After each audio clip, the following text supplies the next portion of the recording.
Soyez certain, Monsieur le Président, que les droits d'Israël à vivre en paix et en sécurité, c'est une priorité diplomatique et stratégique pour la France. Mais je veux dire avec la même force que le conflit du Proche-Orient ne doit pas avoir d'impact sur les relations que les Français entretiennent avec d'autres Français. Nous devons donc à tous les niveaux de la société et de l'État faire œuvre de pédagogie.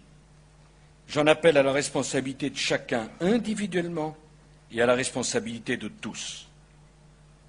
Le jugement en appel des tortionnaires et des assassins d'Ilan Halimi est de ce point de vue, je le crois, exemplaire. Non seulement il a permis d'établir la terrible réalité, mais il a rappelé que dans notre pays, agresser ou tuer quelqu'un en fonction de sa religion ou de son origine était un facteur aggravant. Il a rappelé aussi que personne ne pouvait se prévaloir d'un conflit qui se déroule à des milliers de kilomètres pour justifier son crime.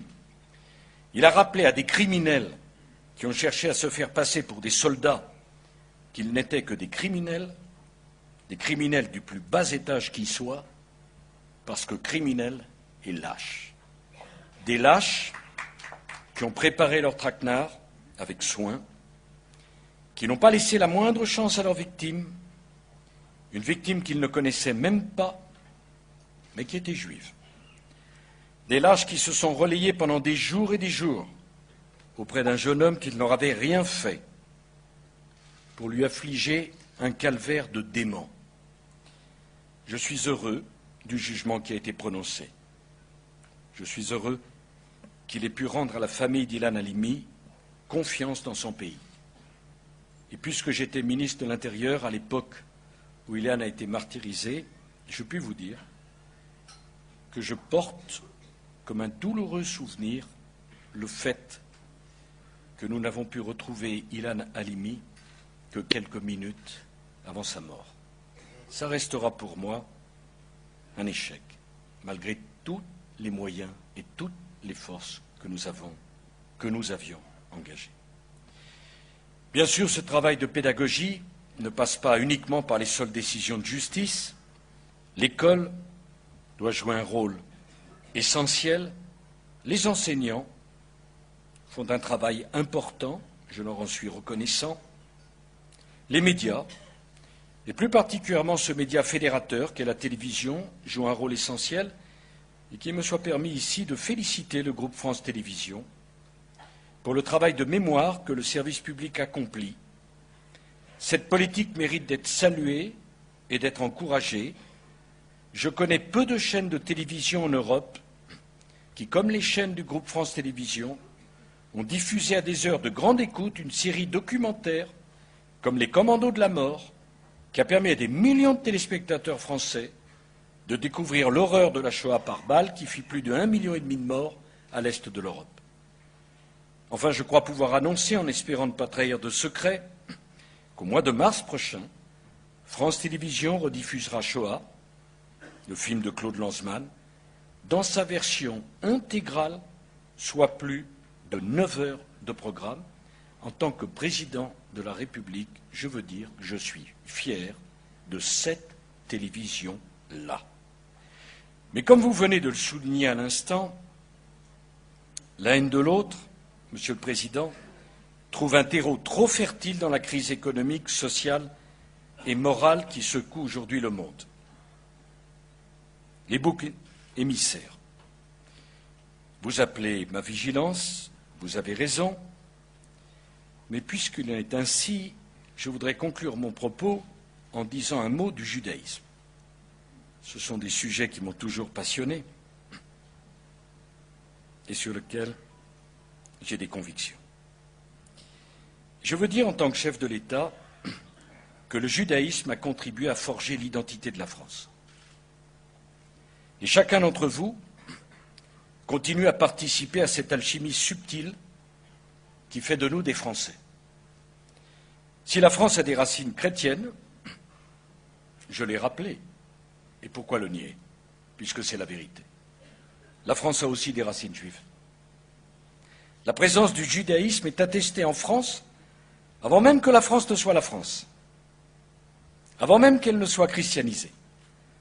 Il existe en France des bains rituels juifs contemporains de nos églises romanes et des synagogues aussi ornées que des chapelles baroques. Oui, le judaïsme fait partie des racines de la France. Et chaque Français, quelle que soit sa confession ou son origine, peut en être fier. Cette longue histoire, 2 fois millénaire, est bien une histoire commune, même si personne n'oublie qu'elle a été tachée, déchirée par la haine et la persécution. Il ne faut pas oublier les expulsions, les spoliations, les conversions forcées, le port de la rouelle, auquel fera sinistrement écho bien des siècles plus tard un autre morceau de tissu jaune. Je n'oublie pas que la République, qui avait émancipé les Juifs, condamna Dreyfus aux travaux forcés, pour ensuite reconnaître et annuler cette monstrueuse injustice. Je n'oublie pas la période sombre de la collaboration, qui vit la loi mise au service d'une politique antisémite, odieuse. Je n'oublie pas que des forces de l'ordre françaises, sous l'uniforme français, se présentèrent au petit matin du 16 juillet 1942, au pied d'immeubles soigneusement sélectionnés, pour arrêter des Français, les parquer au Veldiv pendant 3 jours et 3 nuits, avant de les envoyer dans des trains français vers le camp de la mort. Je n'oublie pas ces femmes et ces enfants, arrachés au sommeil pour être projetés contre un mur de haine, par ceux-là même dont la mission aurait été de les assister et de les protéger. Je n'oublie rien de tout cela. Mais notre France n'est pas celle-là, justement parce qu'elle regarde cette histoire en face. Notre histoire de France, c'est l'histoire que nous avons construite ensemble, une histoire qui nous est commune et que personne ne peut venir nous contester. Vous contestez. Vous contestez. Car devant l'histoire de notre pays, il n'existe pas de communauté ou de minorité. Il existe une seule et même communauté de destin, une communauté qui s'est voulue, un jour de 1789, communauté nationale. Et nous appartenons tous, vous et moi, à cette histoire-là et à cette France-là. Cette France, c'est la France qui a vu en des temps très anciens, il y a plus de 15 siècles, juifs et chrétiens pleurer ensemble la mort de Saint-Hilaire, évêque d'Arles, et dont les chroniques nous disent que les chants hébreux couvraient de leurs plaintes ceux des chrétiens. C'est la France. C'est la France du Salomon de Troie, le rabbin Raki, qui vivait en Champagne au XIe siècle et dont l'enseignement talmudique rayonna sur toute l'Europe médiévale. C'est la France de l'abbé Grégoire, montant à la tribune exiger une citoyenneté pleine et entière pour les Juifs de France. C'est la France de Zola. C'est la France des Camondo, cette lignée qui s'est éteinte pour avoir versé tout son sang pour la France et qui nous a laissé son nom et ses magnifiques collections, faisant ainsi du peuple français son seul héritier. C'est la France de Proust, c'est la France des justes, qui vit des milliers de Français de toutes conditions sauver l'honneur de la France en sauvant des innocents traqués et pourchassés par la Gestapo. C'est juste dont les petits-enfants peuvent faire désormais le pèlerinage à Yad Vashem grâce à la Fondation France-Israël et au magnifique travail de Nicole Gage. Cette France-là, cette France de Blum, de Mandel, de Cassin, de Mendès, sans doute de Robert Badinter et de l'abolition de la peine de mort, la France de Simone Veil et de la liberté des femmes à disposer d'elles-mêmes, cette France-là est notre bien commun, quelle que soit notre confession ou nos origines. Voilà la France que tous ceux qui vous ont précédés portaient dans leur cœur, alors même que la France semblait les abandonner. Eux savaient bien que la France ne se résumait pas à un vieux maréchal, à son gouvernement et à ses délateurs. La France qui incarnait alors leur espérance n'était pas celle de la collaboration. C'était la France de Londres, la France libre, la France de la résistance, la France du Vercors, des Glières, du Chambon-sur-Lignon. Et ce n'est pas un hasard, Monsieur le Président, si la communauté juive française est la communauté juive la plus importante d'Europe. Il y a parmi d'autres une raison à cela, que tous nos compatriotes devraient savoir, depuis bientôt 2000 ans, les Juifs participent à la vie et à l'histoire d'un pays qui est le leur. Je sais, je comprends la place particulière que l'État d'Israël occupe dans le cœur des Juifs du monde entier. Pour la France, l'existence de l'État d'Israël est une exigence de la conscience universelle.